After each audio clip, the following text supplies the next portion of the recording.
ओम नमो भगवते वासुदेवाय. तर आपण श्रीमद भागवत महापुराण पाहत आहोत आणि त्यातील हा आपला 9व्या स्कंदातील अध्याय 22व्या अध्यायामध्ये आपण पांचाळ, कौरव आणि मगध देशीय राजांचे वर्णन पाहणार आहोत. श्री सुख म्हणतात, परीक्षिता, दिवोदासाचा पुत्र मैत्रेयू होता. मैत्रेयूचा च्यवन, सुदास, सहदेव आणि सोमक असे 4 पुत्र होते. सोमकाचे 100 पुत्र होते. त्यापैकी सर्वात थोरला जंतू आणि सर्वात लहान पृषत होता. पृषताचा पुत्र द्रुपद होता. द्रुपदाची द्रौपदी नावाची कन्या आणि धृष्टद्युम्न इत्यादी पुत्र होते. धृष्टद्युम्नाचा पुत्र धृष्टकेतू होता. भरम्याश्वाच्या वंशात उत्पन्न झालेले हे राजे पांचाळ म्हणविले जातात. अजमिडाचा दुसरा पुत्र ऋक्षु होता. त्याचा पुत्र संवरणाचा विवाह सूर्याची कन्या तप्ती हिच्याशी झाला. तिच्यापासून कुरुक्षेत्राचा स्वामी कुरु याचा जन्म झाला. कुरुचे परीक्षित, सुधन्वा, जहू आणि निषधाश्व असे 4 पुत्र होते. सुधन्वाला सुहोत्र, सुहोत्राला चावन, चावनाला कृती, कृतीला उपरिचरवसू आणि उपरिचरवसूला बृहद्रथ इत्यादी अनेक पुत्र झाले. त्यामध्ये बृहद्रथ, कुशांब, मत्स्य, प्रत्यग्र, चेदीप इत्यादी चेदी देशांचे राजे झाले. बृहद्रथाचा पुत्र कुशाग्र होता. कुशाग्राचा ऋषभाचा सत्यहित, सत्यहिताचा पुष्पवान आणि पुष्पवानाचा जहू नावाचा पुत्र होता. बृहद्रथाच्या दुसऱ्या पत्नीच्या गर्भापासून एका शरीराचे 2 तुकडे उत्पन्न झाले. त्यांना त्यांच्या मातेने बाहेर फेकून दिले. तेव्हा जरा नावाच्या राक्षसीने जिवंत हो, जिवंत हो असे म्हणून खेळत खेळत ते दोन्ही तुकडे एकमेकांना जोडले.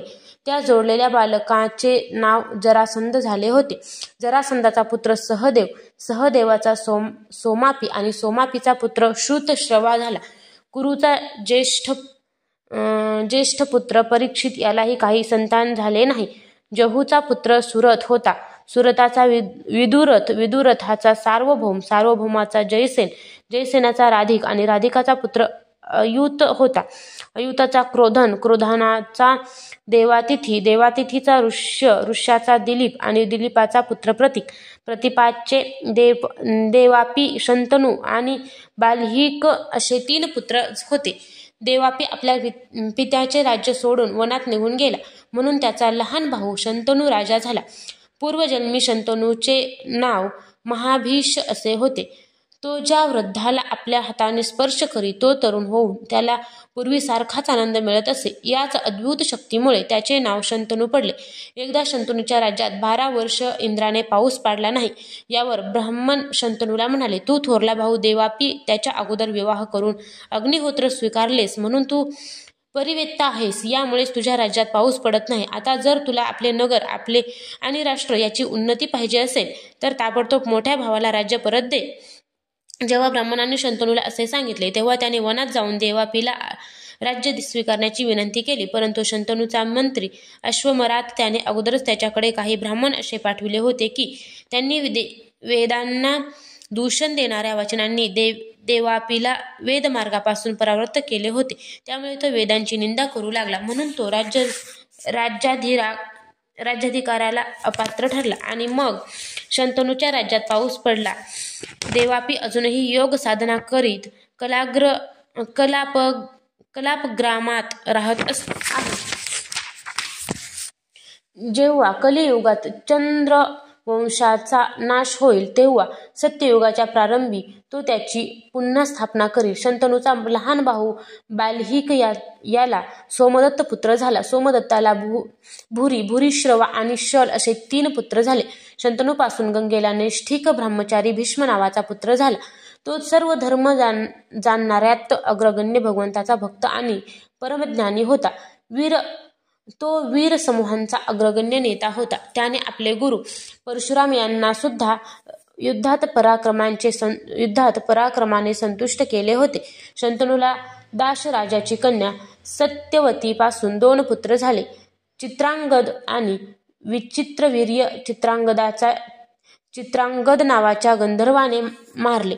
शंतनूशी विवाह होण्यापूर्वी याच सत्यवतीपासून पराशरांना भगवंताचे साक्षात कलावतार वेदसंरक्षक भगवान कृष्णद्वैपायन व्यासमुनी झाले. मी त्यांच्याकडूनच या श्रीमद भागवत महापुराणाचे अध्ययन केले. हे पुराण अत्यंत रहस्यमय आहे, म्हणून माझे वडील भगवान व्यासांनी आपल्या पहिले इत्यादी शिष्यांना सोडून शांत अशा मला शिकविले. शंतनूचा दुसरा पुत्र विचित्रवीर्य याने स्वयंवरातून बळजबरीने आणलेल्या काशी राजाच्या कन्या अंबिका आणि अंबालिका यांच्याशी विवाह केला. विचित्रवीर्य यांच्यात अत्यंत आसक्त झाल्यामुळे त्याला क्षयरोग झाला आणि त्याचा मृत्यू झाला. माता सत्यवतीच्या आज्ञेनुसार भगवान व्यासांनी आपल्या संतानहीन भावाच्या पत्न्यांपासून धृतराष्ट्र आणि पांडू अशा 2 पुत्रांना जन्म दिला.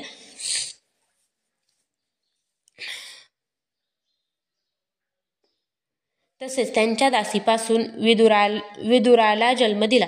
परीक्षिता धृतराष्ट्राची पत्नी होती गांधारी आणि तिला 100 पुत्र व 1 कन्या झाली. त्यापैकी सर्वात थोरला दुर्योधन कन्येचे नाव दुःशला होते. पांडूची पत्नी कुंती शापित पांडू स्त्री सहवास करू शकत नव्हता. त्याची पत्नी कुंती हिला धर्म, वायू आणि इंद्र यांपासून अनुक्रमे युधिष्ठिर, भीमसेन आणि अर्जुन नावाचे 3 पुत्र झाले. ते तिघेही महारथी होते.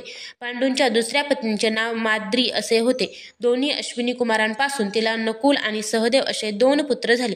या 5 पांडवांच्या द्वारा द्रौपदीपासून तुझ्या 5ही चुलत्यांचा जन्म झाला. यापैकी युधिष्ठिराच्या पुत्रांचे नाव प्रतिविंध्य होते. भीमसेनेचा पुत्र श्रुतसेन, अर्जुनाचा श्रुतकीर्ती, नकुलाचा शतानिक आणि सहदेवांचा श्रुतकर्मा यांखेरीज युधिष्ठिराला पौरवी नावाच्या पत्नीपासून देवक आणि भीमसेनेला हिडिंबेपासून घटोत्कच व कालिकापासून सर्वगत नावाचा पुत्र झाला. पर्वतकुमारी विजयेपासून सहदेवांचा सुहोत्र आणि करेनुमतीपासून नकुलाला नीरमित्र झाला. नागकन्या उलुपीपासून अर्जुनाला इरावान आणि मणिपूर नरेशेच्या कन्येपासून बभ्रुवाहनाचा जन्म झाला. बभ्रुवाहन कराराप्रमाणे माता महाचाचाच पुत्र मानला गेला, कारण अगोदरच तसा निर्णय झाला होता. अर्जुनाला सुभद्रा नावाच्या पत्नीपासून तुझा पिता अभिमन्यू झाला. वीर अभिमन्यूने सर्व अतिथी रथींना जिंकले होते. त्यांच्यापासूनच उत्तरेच्या ठिकाणी तुझा जन्म झाला. त्यावेळी कुरुवंश नष्ट झाला होता. तेव्हा अश्वत्थाम्याच्या ब्रहास्त्राने तू सुद्धा जळून गेला होतास, परंतु भगवान श्रीकृष्णाने आपल्या प्रभावाने तुला मृत्यूच्या जबड्यातून सोडविले. हे राजा, तुझे हे जनमेजय, श्रुतसेन, भीमसेन आणि उग्रसेन असे पराक्रमी पुत्र आहेत. तक्षक डसल्यामुळे तुझा मृत्यू झाला. ते समजल्यानंतर जनमेजय क्रोधाने सर्पयज्ञ करून अग्निकुंडात सर्पांचे हवन करील. तो कावशेय तुराची पुरोहित म्हणून नेमणूक करून अश्वमेध यज्ञ करील आणि सगळीकडून सर्व पृथ्वीवर विजय प्राप्त करून यज्ञांच्या द्वारा भगवंताची आराधना करील.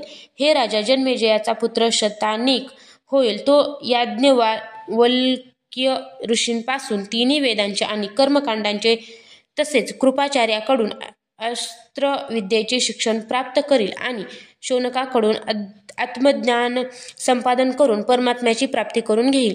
शतानिकाचा सहस्त्रानिकाचा अश्वमेधाचा असीम कृष्ण आणि असीम कृष्णाचा पुत्र नेमिचक्र होईल. जेव्हा हस्तिनापूर गंगा नदीत वाहून जाईल तेव्हा तो कौशांबीपुरीमध्ये सुखाने राहील. नेमिचक्राचा पुत्र होईल चित्ररथ, चित्ररथाचा कविरथ आणि कविरथाचा वृष्टिमान, वृष्टिमानाचा राजा सुषेण, सुषेणाचा सुनीथ आणि सुनीथाचा नृचक्षु, नृचक्षुचा सुखीनल आणि सुखीनलाचा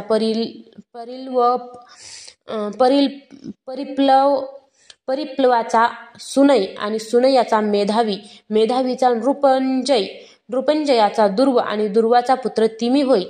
तिमीपासून बृहद्रथापासून सुदास, सुदासापासून शतानिक, शतानिकापासून दुर्दमन, दुर्दमनापासून वहिनर, वहिनरापासून दंडपाणी, दंडपाणीपासून निमी आणि निमीपासून राजा क्षेमाकाचा जन्म होईल. अशा प्रकारे मी तुला ब्राह्मण आणि क्षत्रिय अशा दोघांचे उत्पत्तीस्थान असलेल्या सोमवंशाचे वर्णन ऐकविले. देव आणि ऋषी या वंशाचा आदर करतात. हा वंश कलियुगामध्ये राजा क्षेमकाच्या बरोबरच समाप्त होईल.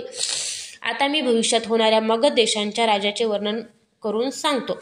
सहदेवापासून मर्जारीपासून श्रुतश्रवा, श्रुतश्रवापासून अयुतायु आणि अयुतायुपासून नीरमित्र नावाचा पुत्र होईल. नीरमित्राचा सुनक्षत्राचा बृहत्सेन, बृहत्सेनाचा कर्मजित, कर्मजिताचा श्रुतंजय, श्रुतंजयाचा विप्र आणि विप्राचा पुत्र शुची असेल. शुचीपासून क्षेम, क्षेमापासून सुव्रत, सुव्रतापासून धर्मसूत्र, धर्मसूत्रापासून शम, शमापासून द्युमत्सेन, द्युमत्सेनापासून सुमती आणि सुमतीपासून सुबलाचा जन्म होईल. सुबलाचा सुनीत, सुनीताचा सत्यजित, सत्यजिताचा विश्वजित आणि विश्वजिताचा पुत्र पुरंजय होईल. हे सर्व बृहद्रथ वंशाचे राजे होतील. याचा शासनकाल 1000 वर्षाचा असेल. अध्याय 22 समाप्त.